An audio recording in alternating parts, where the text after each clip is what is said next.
The federal government is standing by Treasury modelling that suggests the expansion of the home guarantee scheme would only have a modest impact on prices. The government is opening the 5% deposit scheme up to all first home buyers from today. First home buyers will need a 5% deposit to buy a property, with the government announcing it will bring forward its first home buyer guarantee. Buyers will also avoid paying lenders' mortgage insurance, which can add tens of thousands of dollars to the upfront costs of a home. It's a bit of a sugar hit for values. We are seeing the scheme quite popular. It's placing further upwards pressure on prices. So for a first home buyer that comes into the market, say, a year after this scheme is expanded, they're going to find it all the harder to get into the housing market. Back to the show. Well, first home buyers are taking advantage of the 5% deposit scheme, but there's concerns it could lead to a surge in property prices. New loans are bigger than ever, and the International Monetary Fund is calling for the scheme to be changed. First time in 4 years, house prices in state and capital cities across the country saw house prices simultaneously increase in the last quarter. The Reserve Bank's 2 interest rate cuts resulting in a jump in demand as buyers' borrowing capacity also increased. The federal government has quietly done 2 things to your home at once. It has pushed the price of it up on purpose. Its own Treasury admits it. And it has made the market underneath your home more fragile than it has been in 15 years. Forecasters now say as much as 8% could come off the value of an Australian home by the end of next year. On a typical home, about $72,000. Gone. The scheme doing it is sold as a hand up for first home buyers. Listen to what the reporters were already saying the week it began. We heard recently from the Insurance Council saying that this could see house prices increase by some 10% in just the first year alone. Experts are fairly united in their thinking that that will be an outcome, an increase in prices. Here is the plain version. Normally, to buy a home you need a 20% deposit. Or the bank charges you lender's mortgage insurance, a fee that protects the bank, not you, and can run to tens of thousands of dollars.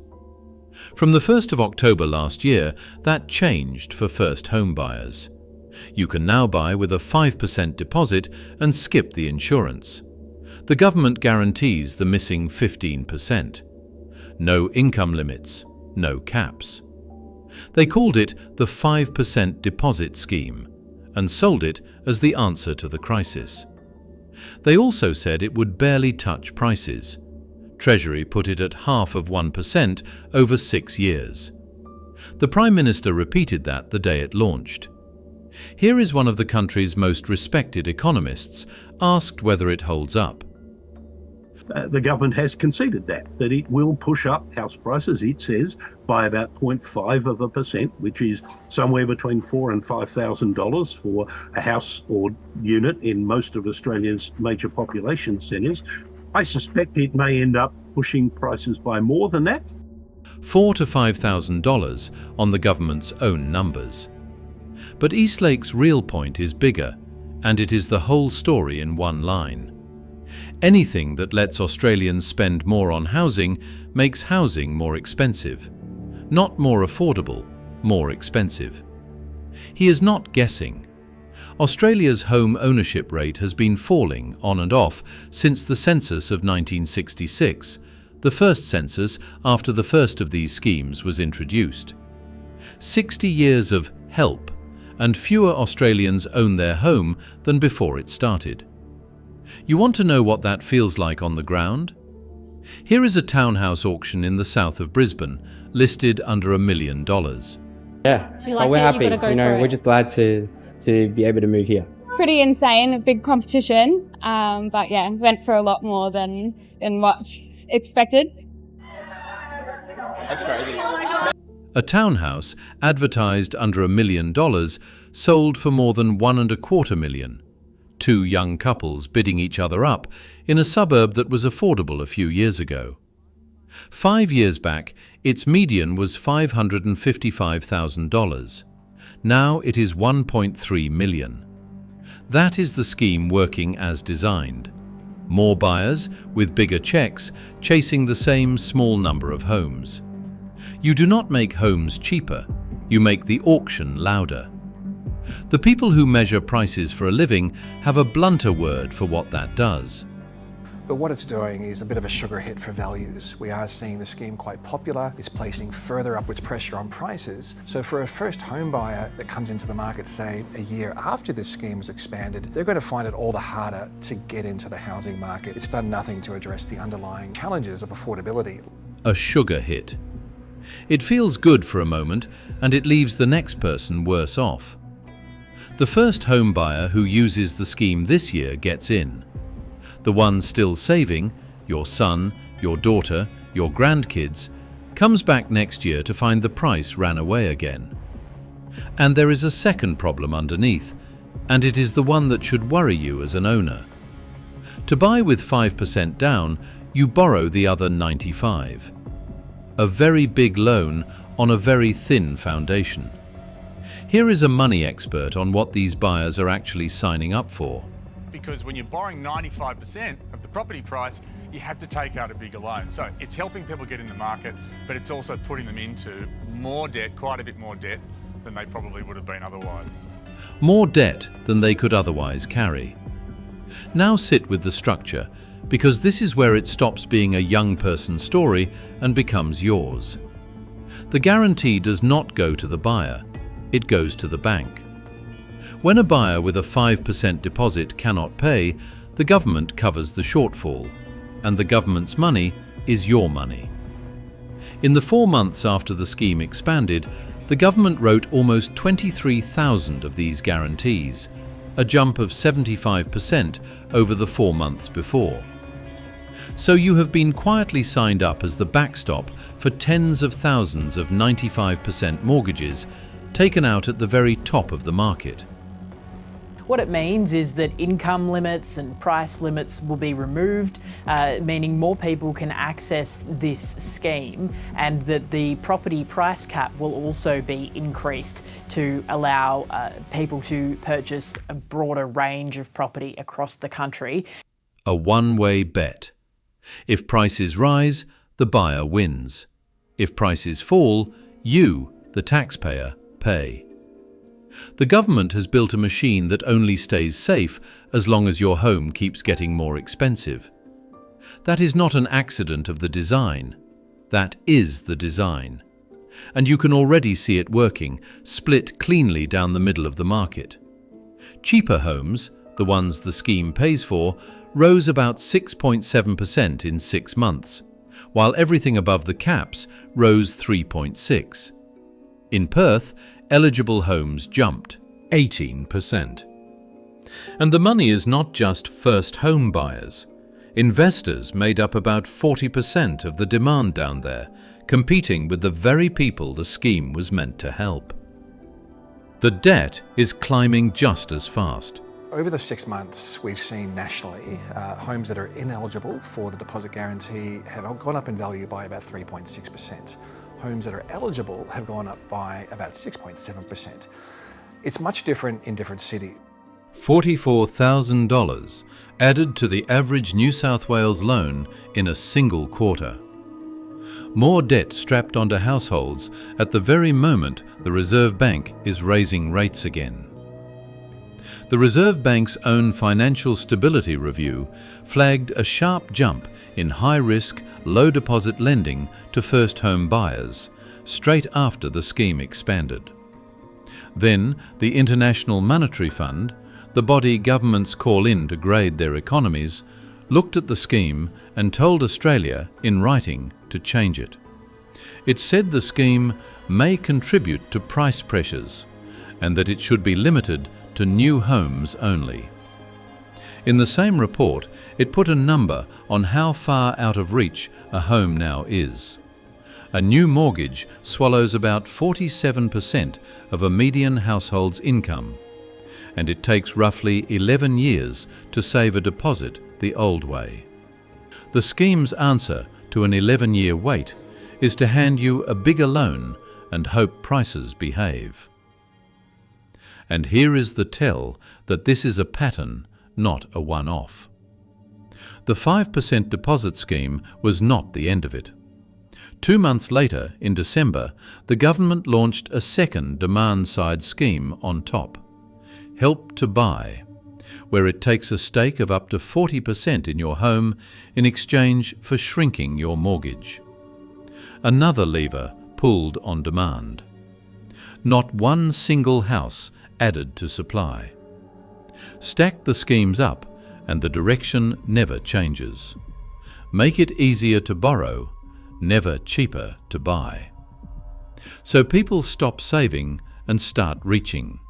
One first home buyer posted mid-purchase that they were freaking out in the cooling off period on a $650,000 apartment. That is the feeling the scheme runs on. Not greed, the fear of being left behind for good. So what happens to a 5% deposit buyer when prices don't behave? The median house price here has dramatically grown in just 5 years, from $731,000 to about $1.3 million. 10 years ago, it was only $555,000. Negative equity. It means exactly what it sounds like. You owe the bank more than your home is now worth. If you put down 5% and the market falls even a little, your slice is wiped out. And then you are underwater, still making full repayments on a place you could not sell for what you owe. This is not a fringe fear. It is CoreLogic's own head of research, naming this exact group as the most exposed. The average new owner-occupier loan in New South Wales went up by $44,000 in 3 months. That's 5%. And it was roughly the same if you look at all those different states. They're an average increase of around 6%. So tens of thousands of dollars every few months. It doesn't take much. A thin deposit plus a small fall equals a household underwater. And the government standing behind the loan, which means you standing behind the loan. And a fall is exactly what the forecasters are now warning about. I'm concerned for those who bought with a 5% deposit and could potentially be in negative equity right now and it's hurting them. Those who think there's an opportunity, there's also the danger here where banks aren't actually handing out home loans like they used to and they're cancelling pre-approvals. Up to 8% off. A falling knife, in the bank's own words. Put the two halves together. A scheme pouring new demand into the cheapest homes, and the same forecasters warning the broader market is turning down. The International Monetary Fund said as much in its own review, warning the scheme risks fueling the very prices it was meant to cool. The people caught in the middle are the newest buyers, with the thinnest deposits and the biggest loans, and the taxpayer guaranteeing all of it. On one forum, a long-time watcher of Australian finance posted an American newspaper article from a year before the 2008 crash, and pointed out it was full of the exact same reassurances we tell ourselves today. Another thread simply asked whether risk amnesia was creeping back into the country. None of this is abstract for the people signing up. On one forum, a first home buyer was checking their maths in public, asking whether a $600,000 to $700,000 loan was survivable on a small deposit and a normal income. That is the size of the bet ordinary people are now being nudged into. So how does the government answer all this? It doesn't argue the danger. It just quotes its own smaller number back at you. Add to that, I guess, the risk of first home buyers that would have taken the advantage of a 5% deposit guarantee. It doesn't take much for that type of buyer to move into a negative equity situation, given their recency to the market and the very small deposit. 0.5% over 6 years, set against what has actually happened since it launched. The national median up 8.6% in a single year, to about $901,000, the fastest gains since 2023. with the homes the scheme pays for running at nearly double the rest. Treasury quietly conceded the real modelling number was higher than the line the Prime Minister used in public. And even that was built on the assumption that new supply would rush in to meet the demand. It never does. Approvals and building lag years behind. The demand is here now. Houses are not. And this is the pattern that gives the whole thing away. Eslake gave the reason on national television. The coldest, clearest thing said in this whole story. This morning, house prices in Australia are set to plummet. HSBC warns the current falls are only just the beginning, with tumbles of up to 8% expected by the end of next year. But the bank says it's not necessarily a green light for first home buyers. 12 million voters who own a home. 2 million who own an investment property on top of that, against 110,000 people a year who manage to buy their first. Do that arithmetic the way a government does it before an election, and the housing policy writes itself. Keep prices rising for the 12 million and hand the 110,000 a bigger loan and a photo opportunity. So understand what has been done to you. This was not bad luck, and it was not the weather. The government chose a scheme its own umpires say pushes prices up. It chose to leave you, the taxpayer, guaranteeing the riskiest loans in the country. It chose to load the next generation with record debt to prop up a market it needs to keep rising, because a rising price on your home buys more votes than an affordable one for your children. One independent analysis put the trap in a single line. The whole scheme quietly relies on prices continuing to rise just to stay viable at all. The trap is not that the scheme fails. The trap is that it works, right up until the market turns and everyone standing on 5% falls through the floor, with you underneath, holding the guarantee. So where does this leave you? 3 ways. The best case, supply finally catches up, prices flatten instead of falling, and the newest buyers hang on. It is possible. It is also the case the government has promised and missed for a decade.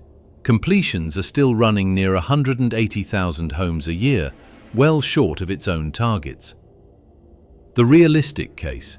The scheme keeps inflating the bottom of the market and loading buyers with debt, while your equity rides a market stretched tighter than it has been in a long time. The worst case is the one the HSBC forecast points at.